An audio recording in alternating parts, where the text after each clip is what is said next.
Kimberly Batchelor Davis has been in love with books since she was a child.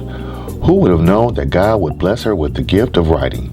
However, He did, and she was reminded of that on September 11, 2001, after the devastating attacks on America. Kimberly's desire to write was renewed.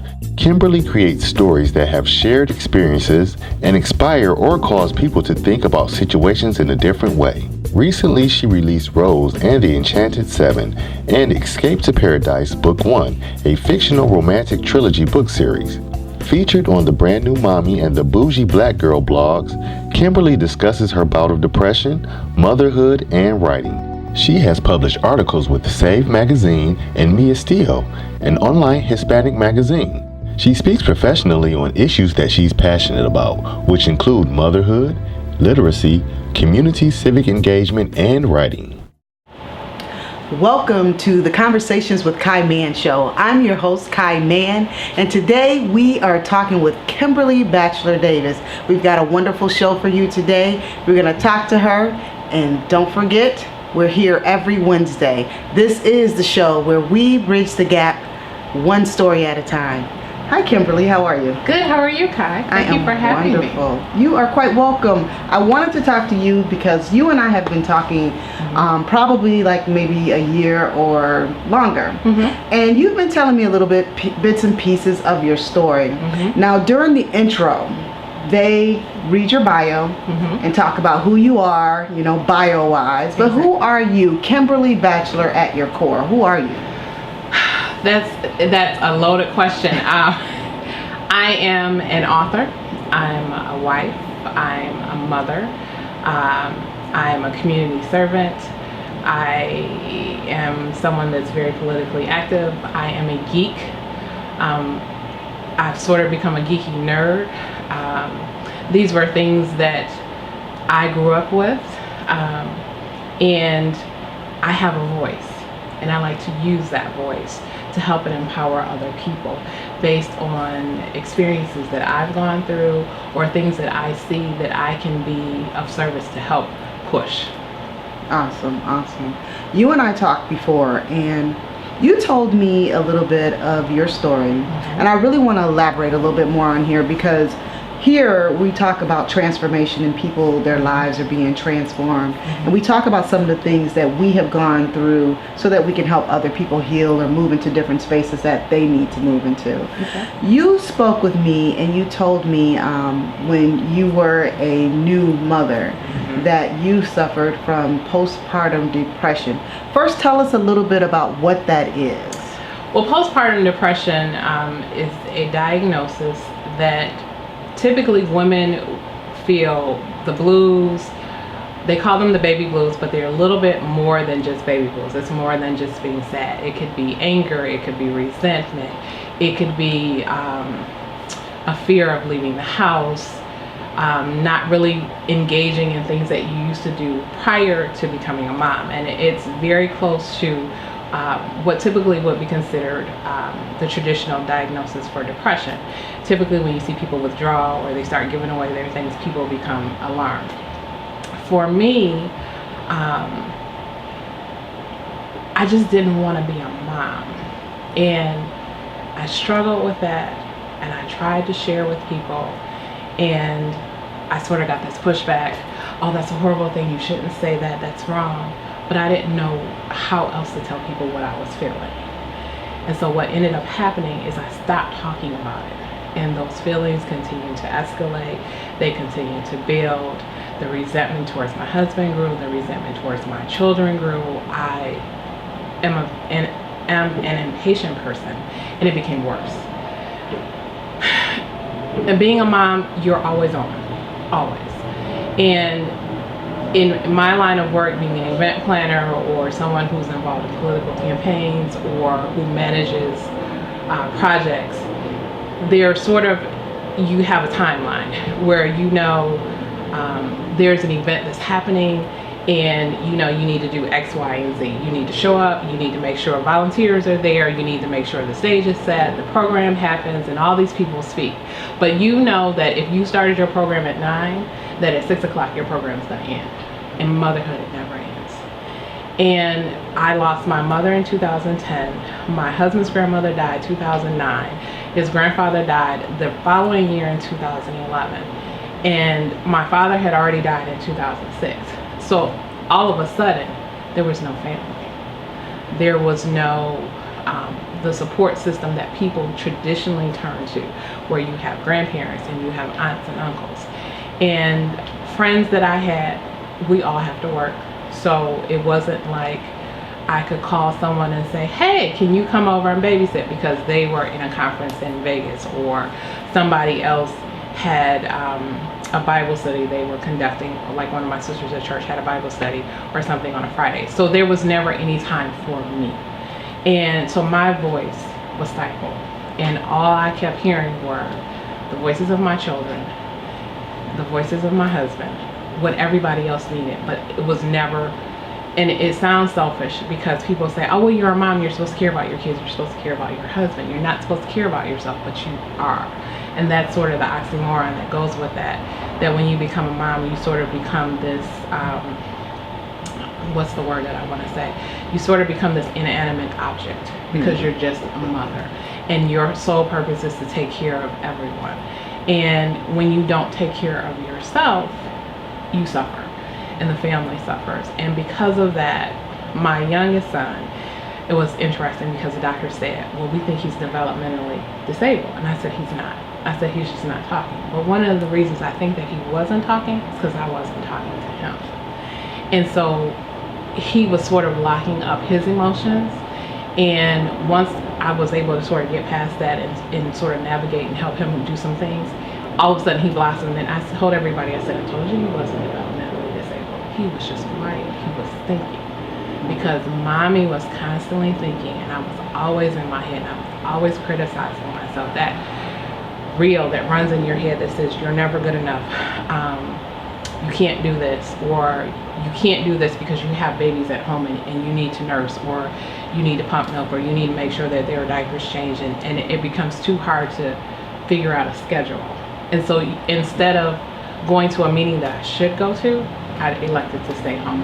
And so that was another issue where people were reaching out to me, but then I was pulling back, which is something I typically do. I like to go into my shell and retreat and sort of reflect and then come back out. Well, we're going to take a quick break, and we're going to talk more about that. Okay. Don't go anywhere. This is the Conversations with Kai Mann show. I'm your host, Kai Mann, and we'll be right back.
And we are back. This is the Conversations with Kai Mann show. I'm your host, Kai Mann. And this is the show where we bridge the gaps one story at a time.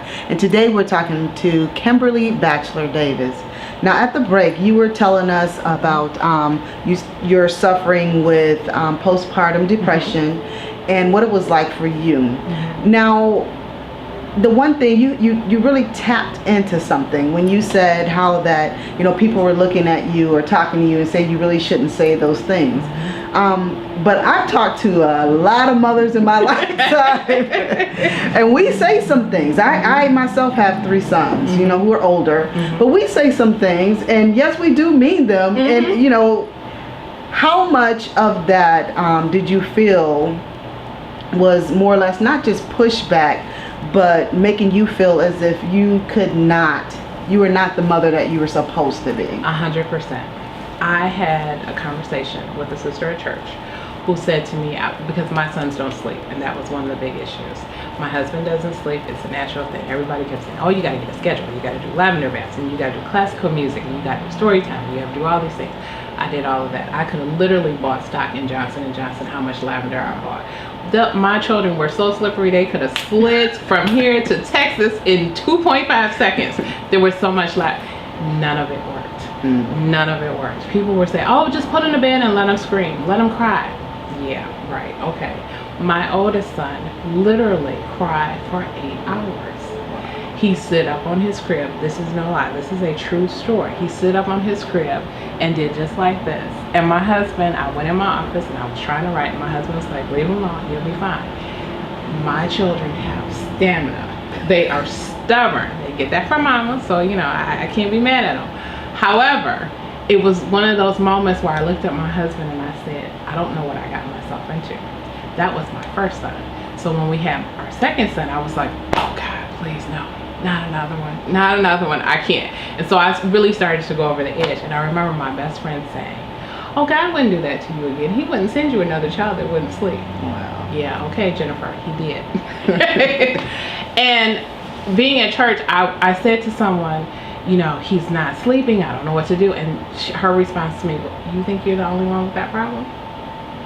And I said, okay, you don't have to talk about that. So again, I pulled back.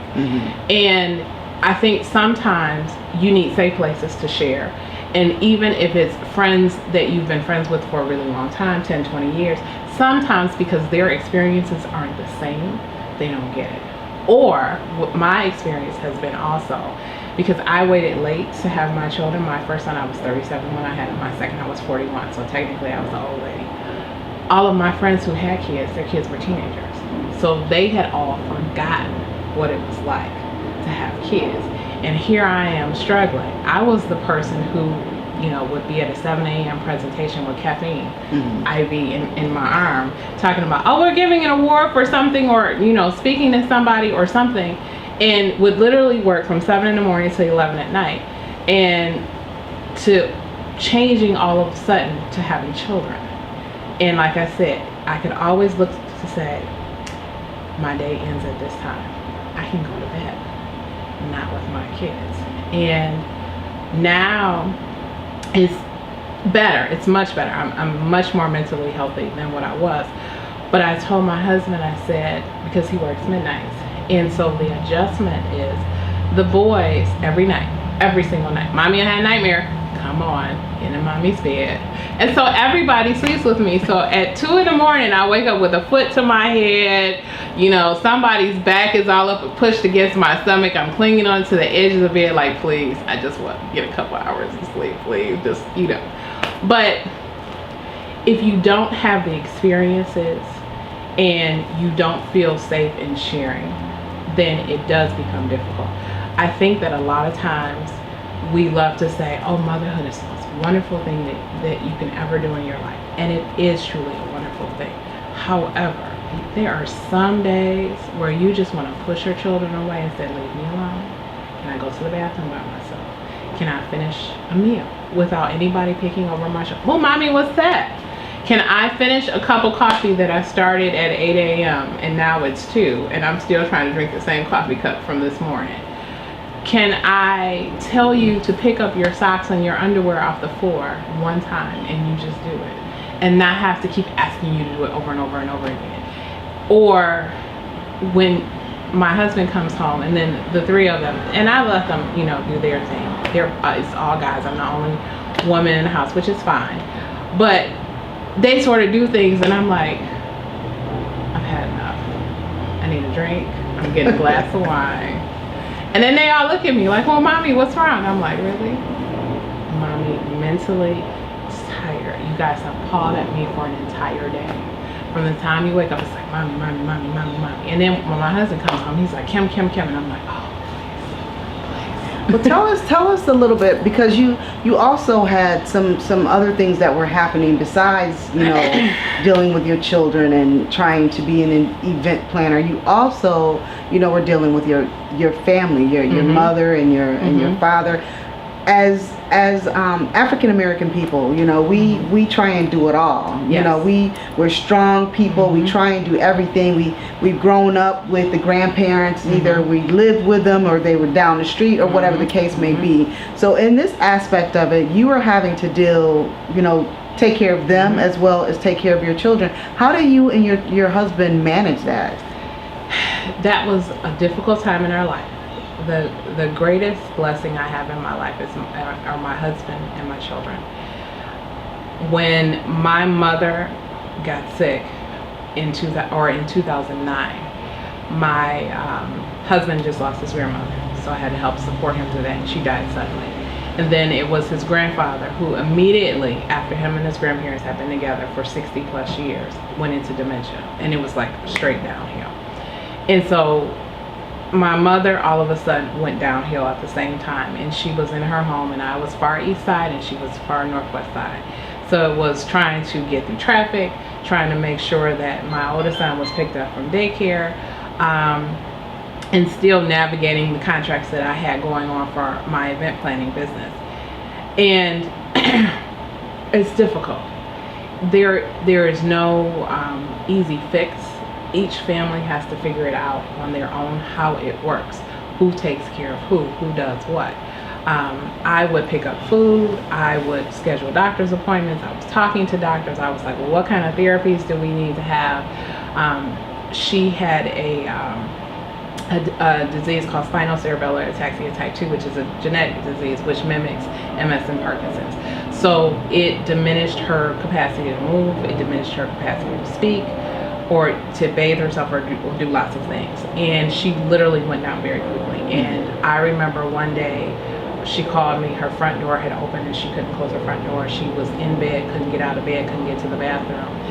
My husband's grandfather was home, he was having dementia. He couldn't walk 5 houses down the street without forgetting where he was. And I remember I sat at the dining room table, my husband had bought food, and he's like, here, just sit and just eat and just breathe. And I literally just started to cry. And I said, I can't do this. I have a sibling. My husband has 2 siblings. However, in lots of families, there's always 1 or 2 people that tend to be the ones that do everything. And it's not to say that my brother didn't do anything or that my husband's brothers didn't do anything, but the level of commitment is not always the same. We're going to stop you right there. Okay. And we'll come back to that, and we're going to take a quick break. Okay. This is the Conversations with Kai Mann show. I'm your host, Kai Mann, and we'll be right back. Don't go anywhere. Focus One Entertainment is Detroit's premier entertainment company. But we're not just an entertainment company. We are your #1 multimedia resource. Focus One has combined years of talent and experience in order to bring you what you're looking for in a video, a polished professional product. F1 Entertainment specializes in filming workshops, seminars, and corporate presentations. More and more businesses are utilizing video production services to create web virtuals, online marketing content, and promotional and corporate training videos. Your company can do the same with Focus One Entertainment. Contact Focus One Entertainment at 313-444-3638 or visit us on the web at www.focusoneенtertainment.com. One of the things that I've dealt with was depression.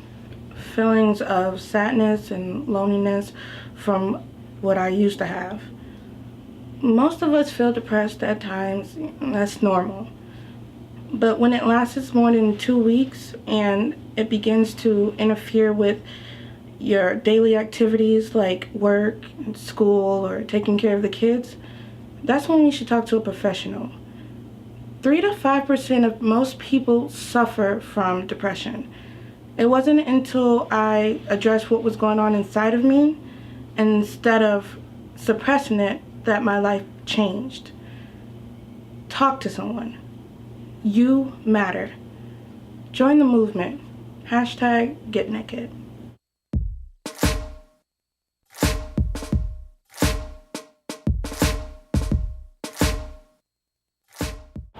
And we are back. This is the Conversations with Kai Mann show. I'm your host, Kai Mann, and this is the show where we bridge the gaps one story at a time. And today we are talking with Kimberly Batchelor Davis.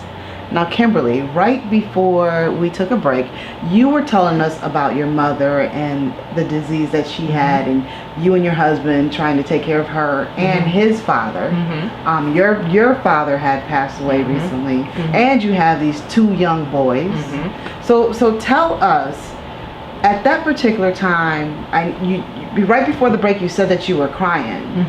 What does that feel like from the inside? Like, what does that feel like to have to do all of those things and still have a job and still have kids and still live your life? As a person who loves to believe that I'm in control of everything, and I know that I'm not, I'm a person who likes to manage everything. And I like things to go well and go a certain way. And I remember sitting there that day and nothing was going well because everything was just all over the place. And I remember feeling like an absolute failure. There was so much pain. There was so much rage. And rage, not necessarily anger at the disease, but angry at everybody around me who would call and say, "How's your mom? She's not doing well, she needs this, she needs that." But nobody would step up. I remember when I had to place my mother in nursing home, which was after, and one of the people from her church came. They came to her house. She hadn't been in her house for 6 months. And the statement that was made to me was, "You need to get over to the house because there's mail falling out the door." No, there's not mail falling out the door. There was mail probably in the door that day. You criticize, but you're not helping. And one of my frustrations, and my husband says this all the time, he says, "You are always concerned about what everybody else needs, thinks, or wants." That goes back to my depression with my children, because I was very conscientious about making sure, like you said, I had sort of had this image. I was being the mother that I saw all my friends and people that I respected to be, and that wasn't me. I don't do Rice Krispie treats and baking cookies and all that. We play with lightsabers, toy trucks, guns, and all that kind of stuff, and we watch sci-fi. That's what my kids love about me, not the fact that I bake cookies. My mother needed an advocate, which is what I was for her. And so I was able to navigate a lot of things for her, but the frustration is, you're alone. When she was in the house, I had to have her admitted to the hospital, and literally the hospital gave me a stack of papers this big, a booklet, and they said, "Okay, you got 2 days to find a nursing home to send her to." And I remember my mouth just fell open, and I sort of looked at them, and how am I supposed to do this? They said, "You go through this booklet and find something." I'll never forget, there was a sister at my church, and she said, "Kim, let me give you the best advice that anyone's ever given me. Put your mom as close to you as possible." She said, "Don't worry about anybody else. If anybody else wants to help, they will be there." It was the best advice she ever gave me. I found it helped me find a nursing home close to where I live, 5 minutes away, that I could get to her. I was going to put her 20-30 minutes away so everybody could visit her. She said, "Why?" She said, "They're not going to visit anyway. They weren't visiting before. Don't do it." And people were upset because I had her in Harper Woods, which we lived in that direction. But again, it worked for me. It worked for our family. I was still able to make sure my kids were taken care of. I was able to make sure that my husband had the support that he needed. He was still able to support me. And I wasn't driving all over town like a crazy person. I had to hire someone to go and sit with my mom every day because I couldn't depend on family to do that. Is that hard? Yes. When you go through things, it makes you feel alone. When I went through depression, I didn't necessarily have the support that I wanted or needed, but I had my husband. And the great thing about him, as much as angry as I was at him, he was patient. And he kept saying, whatever you need, we'll get it. But I didn't know what I needed yet. And we were sort of in this horrible space where money was very tight. Affordable health care hadn't been passed yet. So there was no universal anything. And trying to go to therapy was difficult. And so it wasn't until later that I was able to go to therapy and literally cried in this therapist's chair for 45 minutes and talked about how I hated being a mom. And he said, there's nothing wrong with you. You're perfectly normal. He said, you're frustrated. You have no outlet for yourself. And I thought, wow, what a concept. Someone actually listened and got it. Well, we are going to go ahead and take a break on that note. This is the Conversations with Kai Mann show. I'm your host, Kai Mann, and we'll be right back. Don't go anywhere. One of the things I've dealt with was sexual addiction. And contrary to what folks believe, it's not simply about too much sex. Some argue that sex is not addictive because there are no chemicals involved. But the body produces many hormones and neurotransmitters during sex that produce the same chemical high as drugs or alcohol. Like other addictions, a sex addict's background often stems from abuse and or neglect. And because sex is such a taboo topic, people are ashamed to talk about it. Therefore, they avoid it, which can lead to sexual secrets and a host of other things. What makes it an addiction is when we continue to engage in high-risk sexual situations that include the transmission of diseases by having sex with multiple partners, anonymous partners, and even simultaneous or repeated sequential affairs. 18 to 24 million Americans can be classified as sex addicts. 25 million Americans spend between 1 and 10 hours per week watching online porn. It wasn't until I decided that I only get one body and it must be cherished that my life changed. Be safe. Love your body. Join the movement. Hashtag get naked.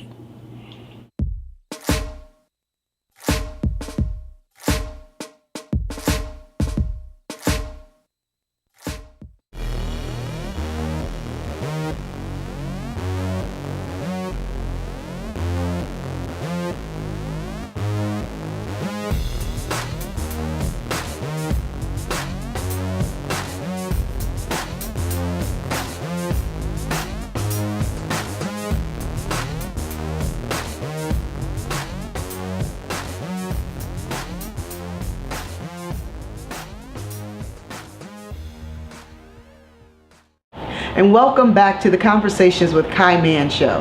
I'm your host, Kai Mann, and this is the show where we bridge the gaps, one story at a time. Thank you for being here, and today we are talking with Kimberly Batchelor Davis. Now, Kimberly, at the break, you were telling us all the things that you have had to deal with since then.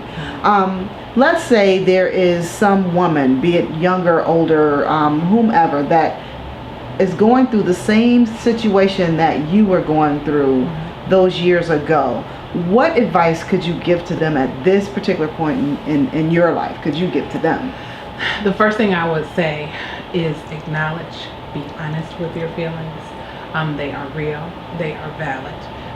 Secondly, find a good therapist, talk to someone. I have a blog where I talk about that. You can reach out to me on my blog site at KimberlyBatchelorDavis.com. I am putting together a speaking panel where I'm going to go out and speak to people about this. And one of the things that I have found is that as you talk to mothers, everybody says the same thing. It is rough. It is hard. No, I didn't have anyone to talk to. And I sit and I look at all these people and I'm like, well, we're our friends and you didn't talk to me about it. And they said, Kim, you wouldn't have got it. I said, true, I probably wouldn't have because I didn't have kids then. However, here you are now, you have knowledge that you can give to someone. I think there are too many times where people suffer needlessly for just lack of knowledge and or support. And I personally believe that when much is given, much is expected in return. And so for me to have been given this experience, however difficult it might be, it is incumbent upon me to share it with others, to help someone. I believe it is my testimony from God, because it's the only reason that I actually survived that. I didn't kill my children, I didn't kill my husband, and we hear those stories every day. And I remember there was a woman who drove her car into the ocean in San Francisco. And my aunt said to me, she was pregnant. She says, well, you know, some women have baby blues while they're pregnant. And I think that's what happens. We sort of look at it as it's not really an issue. Right. We think it's hormonal. Sometimes it's hormonal. Sometimes there are other issues that are going on, but we don't address it. And when you don't address things, they fester and they become generational and they sort of build. And you see this in our community where people that are dealing with depression, that don't want to deal with anger, that don't want to deal with sadness, that continually self-hurt and do other things because no one's talked about it. Right. Okay, so we talk about it from a perspective of, you know, this is me and I'm feeling this way. But what about the people who are friends or family that are around these people? What should they be doing or looking for when they notice that, you know, a family member is, you know, maybe having some type of depression? What can they do? The first thing they should do is love on that person. The second thing they should do is support them. And third is get them help. If you have someone in your family who just had a baby, and this person is continually sad or continually talking negatively about themselves or constantly criticizing, this could be an opportunity for anyone in the family to say, hey, are you okay? And they may say, I'm okay.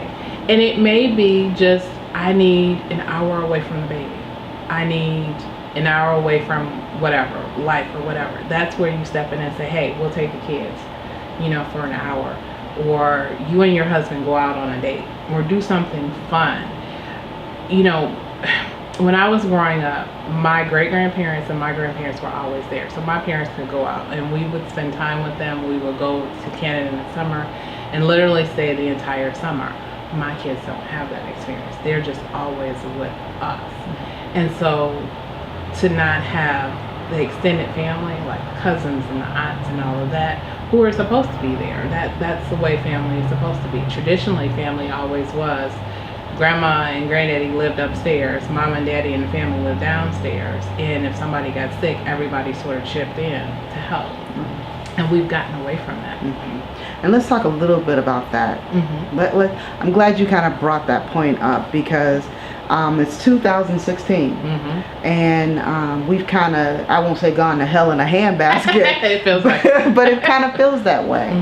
The family, the traditional family has kind of like dissipated. How do you feel about that? And what do you think that, you know, we as like an older generation or people who, you know, have a voice to be able to talk to the younger people that are living now in this generation? The first thing I would tell people to do is we have to get back to the basics. When I hear young men angry, well, my father was never around and my father never loved me, but then you go and you get a girl pregnant and then you do the same thing. You're repeating history. And at a certain point, every one of us has to look within ourselves to see what we can do better. And not everybody knows what to do better, but you just know you want to do something different. Right. And if you have experienced 3 cycles of men not being in your life, then it has to stop someplace. And maybe that's when you start to reach out or look to other people in the community that you admire. I look at women who will say, you know, my dad left me, my husband left me, I'm dating a married man. Why are you dating a married man? Well, because that's all I can get. Are you putting yourself down? Don't you think you deserve more? But again, you have to look within yourself and begin to address some things. So that could be therapy. It could be talking to a minister, even just talking with friends to say, this isn't healthy. You know, people, I think, sometimes get caught up in this is how everybody lives, and it's not. And sometimes if you're in a small community, even in a city, because there are people in the city of Detroit that don't go from the east side to the west side and vice versa. And they'll go, well, my mama was raised like this and this is good enough for me. It used to be that your parents raised you and they wanted better for you. And I think people have to say, I want better for myself. Right. And once you realize that you want better for yourself, then you will start to seek out those opportunities that will help you get to that point. And once we get to that point and start to love on ourselves and take care of ourselves, then we can take care of other people. And then we can come back together as a family. I tell people, when I was little, if I did something down the street, the neighbor down the street would say, now, you know you weren't supposed to do that. And I'm like, oh crap, that means my dad is gonna find out. Because before I could get home, the phone had rang. Right. And then I have to look at my parents and be like, yes, I did X, Y, Z, and you know, you get in trouble for that. We don't do that anymore. We don't even look out for people. When I watch the news and I see crimes happening, there was a woman who was attacked in a cell phone store, and everybody stood around and did nothing. We don't even do the basics of even caring for other people when we see them in trouble. Well, we're going to take that opportunity to let that marinate just for a little bit. This is the Conversations with Kai Mann show. I'm your host, Kai Mann. We're going to take a quick break and we'll be right back. Don't go anywhere. Focus. The state or quality of having or producing clear definition. Focus One Entertainment is the premier videography company in the Midwest. We specialize in weddings, corporate events, documentaries, sporting events, and films. Regardless of the scope or budget, we approach every project the same way, by capturing and clearly defining your vision.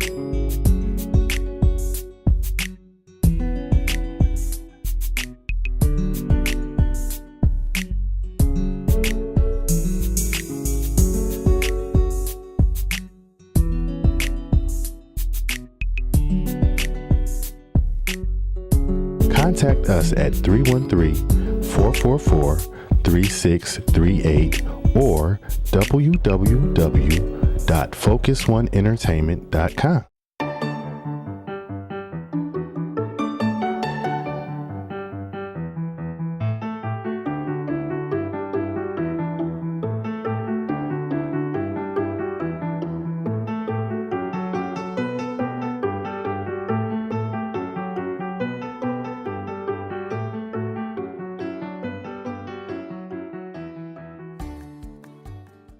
The Get Naked movement is about keeping it real by addressing those issues we want to keep on the hush, but it's necessary to talk about in order for us to heal. So, join the movement. Hashtag Get Naked.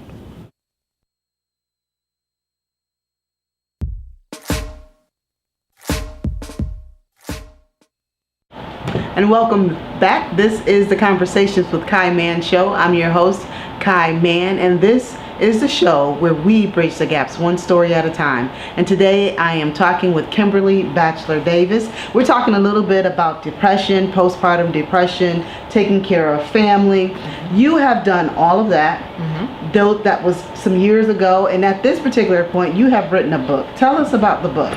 I actually have 3 books. The first book was called Rose and the Enchanted Seven, and it is a fairy tale that's based on Snow White and the Seven Dwarfs.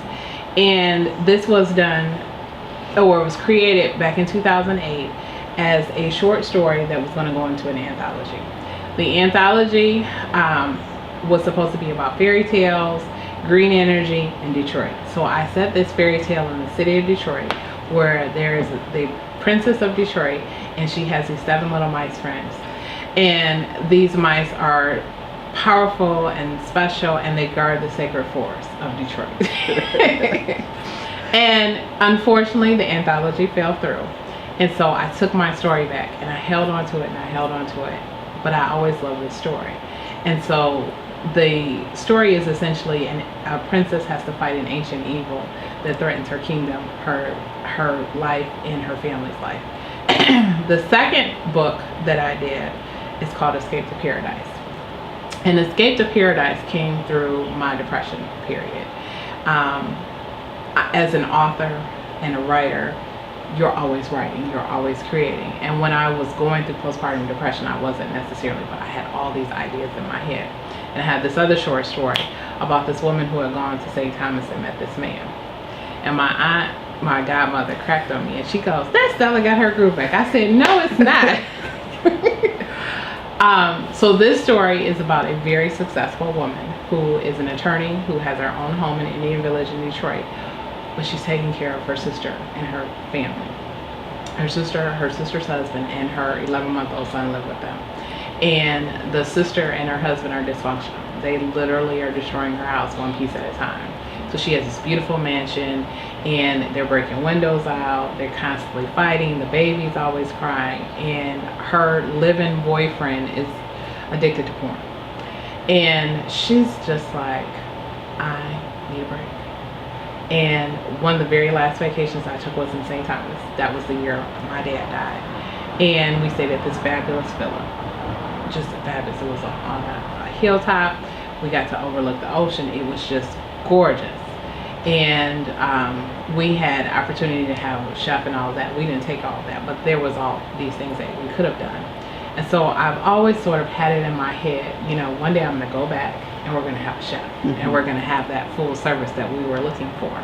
And this story came to my mind. What would happen if a woman needed to get away and she meets the owner of the villa? And so the way the villas work, it's an association. So you have very wealthy people who own these villas, but they live someplace else. And so that was the crux of the story.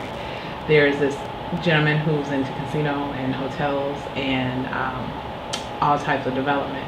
He lives in Vegas, but he has this place in St. Thomas, which is sort of his sanctuary. And Mia, who's the main character, she travels to St. Thomas. Her brother sends her there.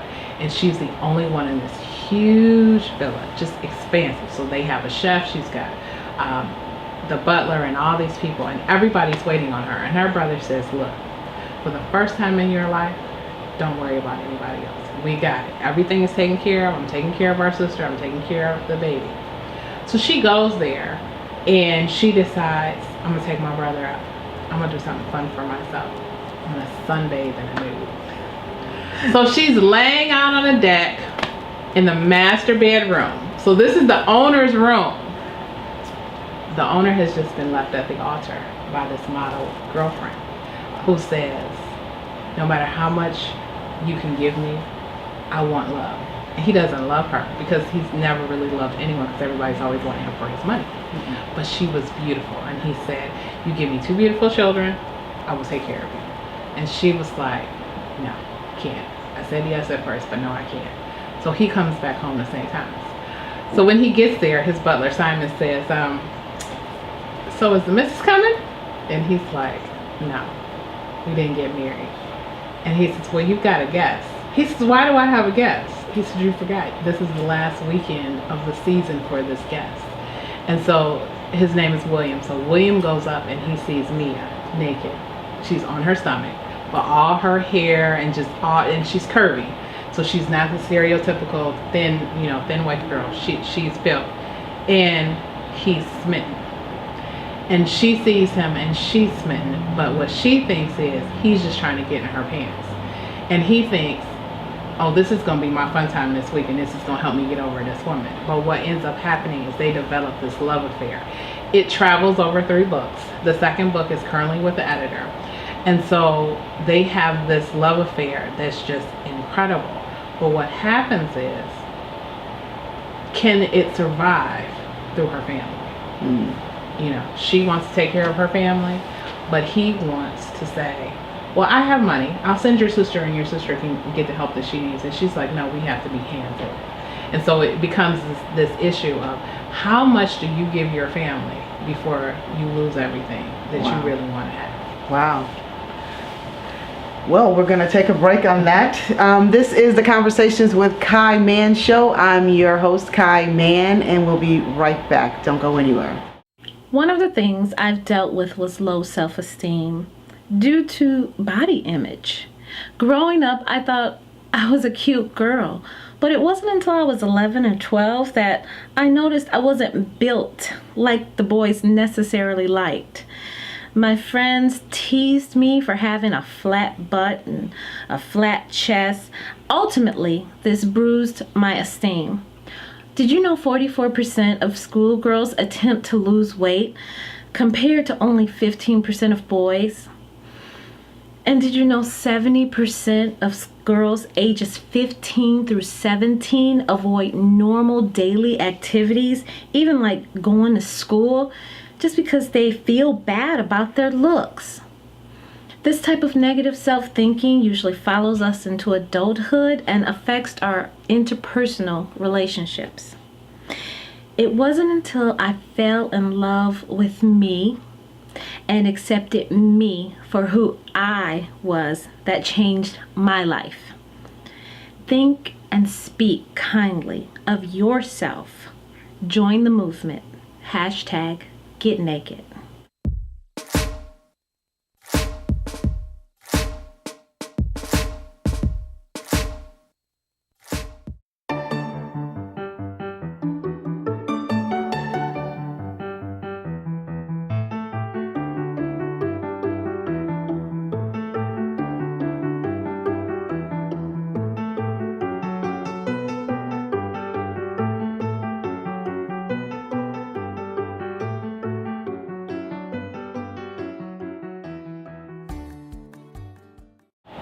And we are back. This is the Conversations with Kai Mann show. I am your host, Kai Mann. And this is the show where we bridge the gaps one story at a time.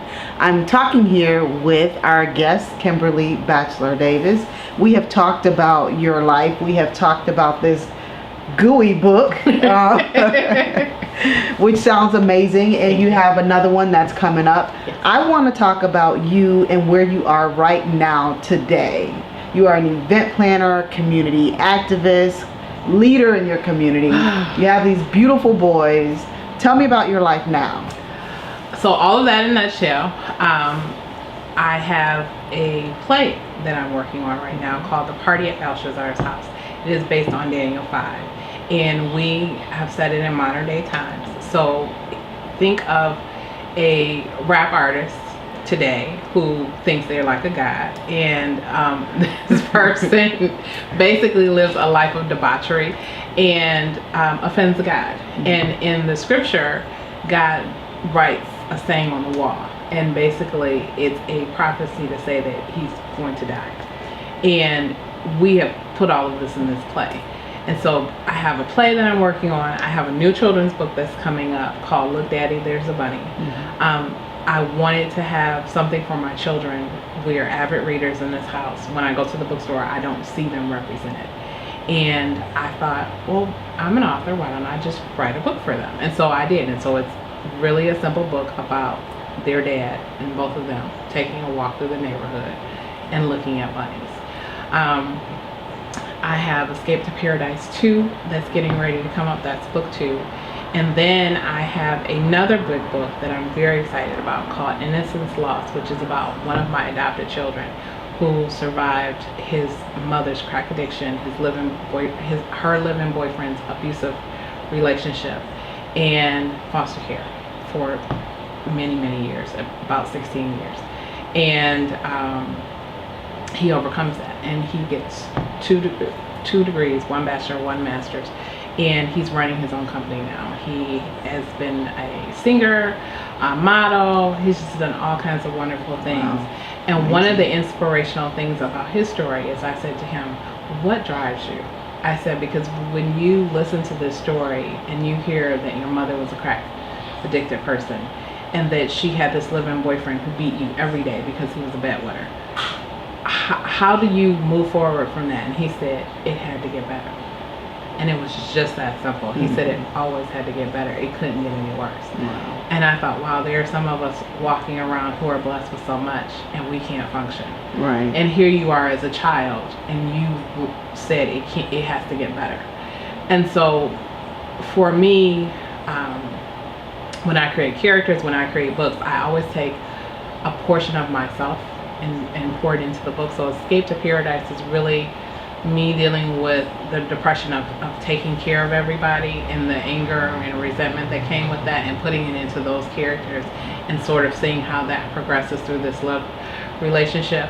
And then the innocence loss is going to be Derek's story of how he overcame significant losses in his young life to become this very successful person that if you looked at him today, you would not think that that's where he came from. Wow. This is a place where there is this point in life where we've gone through so much, and there is just over the hill this place where we could be, this place where we have somehow designed or thought about, imagined. What was that place for you? So that place, and I see it, and it's funny that you say that because I feel it. It's very close. And part of the frustration is it's sort of the calm before the storm. You have to do some things in order to get to it. And the frustration for me is, okay, I still have my kids, I still have my husband, I need to do this, I need to do that. And it's sort of like things keep getting in the way. And I have to remind myself, okay, we'll get past this, it's gonna be okay. We gotta finish this book. My husband said to me a few days ago, he said, one of the biggest issues for you is you take on a lot. He said, you can't force anything. Again, this is me trying to control things. And he's right. I have 4 agents who are interested in this particular book, and it's been very difficult to write. However, every time I tell somebody about it, they get excited. And then I get excited, and they look at me and they say, we could do something with this book. But again, it's me saying, okay, let me sit down, focus, and get this done. The same way that I focused and got the play done, the same way that I focused and got Escape to Paradise 2 done, the same way I did with Look Daddy, There's a Bunny.